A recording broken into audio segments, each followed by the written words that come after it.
बच्चियां और महिलाओं को भी शामिल होने का मौका मिला है। इसलिए जो है जब घर की महिलाएं जागरूक होती हैं तो पूरा समाज जागरूक होता है। इसलिए कि महिलाओं के ही हाथ में पूरे समाज की बागडोर होती है, परिवार की बागडोर होती है, घर की बागडोर होती है। पुरुषों को तो सिर्फ बाहर तक ही सीमित रहते हैं, पर संस्कार से लेकर घर की व्यवस्था जो है पूरी महिलाओं के हाथ में होती है। और आज के इस कार्यक्रम में महिलाएं शामिल हुए हैं, मैं उसके लिए बहुत बहुत धन्यवाद देता हूं सभी माताओं बहनों को एवं प्यारे प्यारे छोटे छोटे बच्चों को कि आप लोगों ने अपने बेशकीमती समय को आज इस कार्यक्रम में दे रहे हैं। ये हमारे गांव का कार्यक्रम है। जब हम गांव के कार्यक्रम में शामिल होंगे उसके बाद हम ब्लॉक स्तर और तहसील स्तर, जिले स्तर व देश स्तर के कार्यक्रमों में इसी कार्यक्रम से आगे बढ़ने का हमें हौसला मिलता है। यही से हमारी चाह होती है कि हम बड़े कार्यक्रमों को अटेंड करें। तो साथियों, आज हम धन्यवाद देना चाहते हैं तमाम क्रांतिकारी नौजवान साथियों को कि जिन लोगों के अंदर यह हर्ष और उल्लास एवं सोच जगी कि मेरे गांव में कार्यक्रम होना चाहिए और हमें इस कार्यक्रम में आने का अवसर दिया। यानी मैं आपके घर से लगभग 15 किलोमीटर दूर का रहने वाला हूं, 20 किलोमीटर दूर का रहने वाला हूं। बशर्ते मैं आप लोगों के बीच में इसलिए आया हूं कि कहीं न कहीं से मुझे इस बात की जानकारी है कि मैं अपने लोगों के बीच में जा रहा हूं, मैं अपने लोगों के बीच में बात रख रहा हूं। मुझे अपने लोगों को बताना है। इस उद्देश्य को लेकर हम आप लोगों के बीच में आए हैं और आप लोगों ने अपने इस मंच से मुझे बोलने का अवसर दिया, उसके लिए बहुत बहुत साधुवाद, धन्यवाद आप लोगों के।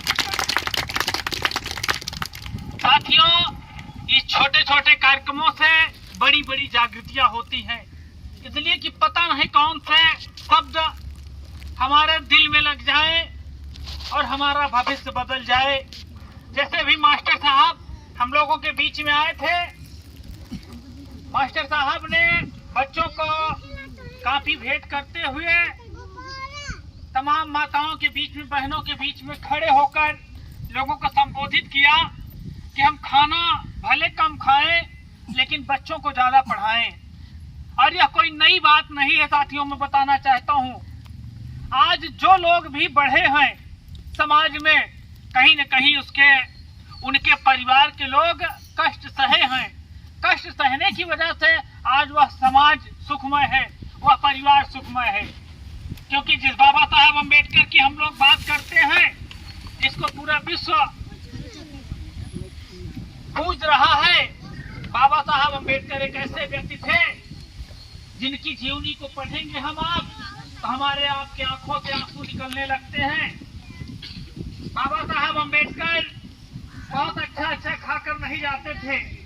बाबा साहब अम्बेडकर भी जब पढ़ने के लिए जाते थे वो भी कभी कभी आटे से बनी हुई ढूंढी लेकर जाते थे, कभी सूखी रोटियां लेकर जाते थे। वह भी बहुत संपन्न परिवार से नहीं थे और उनके अंदर एक चाह थी, एक ललक थी परिवार के अंदर कि हमारा बच्चा भी पढ़े। और बाबा साहब को भी था कि हम भी पढ़कर इस समाज की तमाम सड़ी गड़ी व्यवस्था को बदल कर एक समाज को सही शीर्ष पर हम लाएंगे। इस सोच को लेकर बाबा साहब अम्बेडकर ने इतनी बड़ी शिक्षा ग्रहण की। यदि बाबा साहब अम्बेडकर भी चाहते कि हमारे माँ बाप हैं, हमारे भी बच्चे हैं, हम कमाएंगे नहीं तो हमारे बच्चे खाएंगे क्या, हम अपनी पत्नी को अच्छी साड़ी ले आकर दें, हम जो है इतना ज्यादा संघर्ष करने की क्या जरूरत है, सभी लोगों की लड़ाई है, सभी लोग मिलकर लड़े तब हम भी आगे बढ़ेंगे, नहीं हम नहीं जाएंगे, क्या हम लोग आजाद हो पाते साथियों? आज यह संविधान की देन है कि हम आप भी अपने बच्चों को अच्छे विद्यालय में एडमिशन करा रहे हैं, हम आप भी अपने बच्चों को अच्छे कपड़े पहना रहे हैं, हम आप हमारे आपके बच्चों के साथ अन्याय अत्याचार अपराध होता है, जब कहीं उनके साथ किसी प्रकार की दिक्कत होती है विद्यालय में तो हम आप पहुंच जाते हैं और वहाँ शिक्षकों से के सामने अपनी बात रखते हैं, हम आप FIR दर्ज कराने के लिए चले जाते हैं। यह बाबा साहब अम्बेडकर की देन है और इस संविधान की देन है साथियों। संविधान नहीं था हमारे देश में तब हम लोगों की जिंदगी कैसी रही होगी, जरा आप लोग सोचिए। हमारा न कोई सांसद हुआ करता था, न हमारा कोई विधायक हुआ करता था, न हमारा कोई पंच हुआ करता था, न हमारा कोई प्रधान हुआ करता था, न हमारे समाज का कोई ऐसा व्यक्ति हुआ करता था जिसके पास जो साधन संपन्न हो, जिसके पास पैसा हो कि हम उसको जाकर कहें कि आप आइए मेरी मदद करिए। क्योंकि हमारे लोगों को धन रखने का अधिकार नहीं था, हमारे लोगों को संपत्ति रखने का अधिकार नहीं था, हमारे लोगों को पहनने का अधिकार नहीं था, हमारे लोगों को बोलने का अधिकार नहीं था, हम लोगों को अच्छा कपड़ा पहनने का अधिकार नहीं था। इन विषम परिस्थितियों में बाबा साहब अम्बेडकर ने अनुकूल परिस्थितियों का निर्माण किया। इस गड़बड़ व्यवस्था से निकलकर बाबा साहब एक अच्छी व्यवस्था में आए, और बाबा साहब जब आए तो उन्होंने अपने आप को नहीं देखा, अपने परिवार को नहीं देखा, बल्कि संपूर्ण समाज को अपना परिवार समझा। बाबा साहब अम्बेडकर के कई बच्चे मर गए दवा के अभाव में, नहीं उनके पास पैसा नहीं था दवा कराने के लिए। बाबा साहब अम्बेडकर की पत्नी रमाबाई मर गई। क्यों मर गई आप लोग जानते हैं? बाबा साहब अम्बेडकर के पास अपनी पत्नी को दवा कराने के लिए पैसा नहीं था।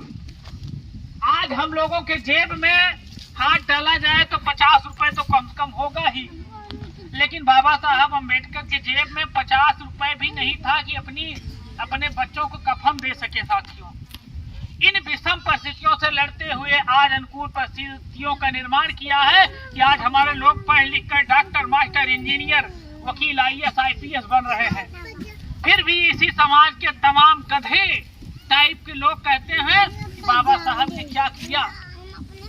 बाबा साहब ने इतना कुछ किया कि नालायक लोगों को सवाल पूछने लायक पैदा कर दिया कि बाबा साहब ने क्या किया। यही बहुत बड़ी बात है साथियों।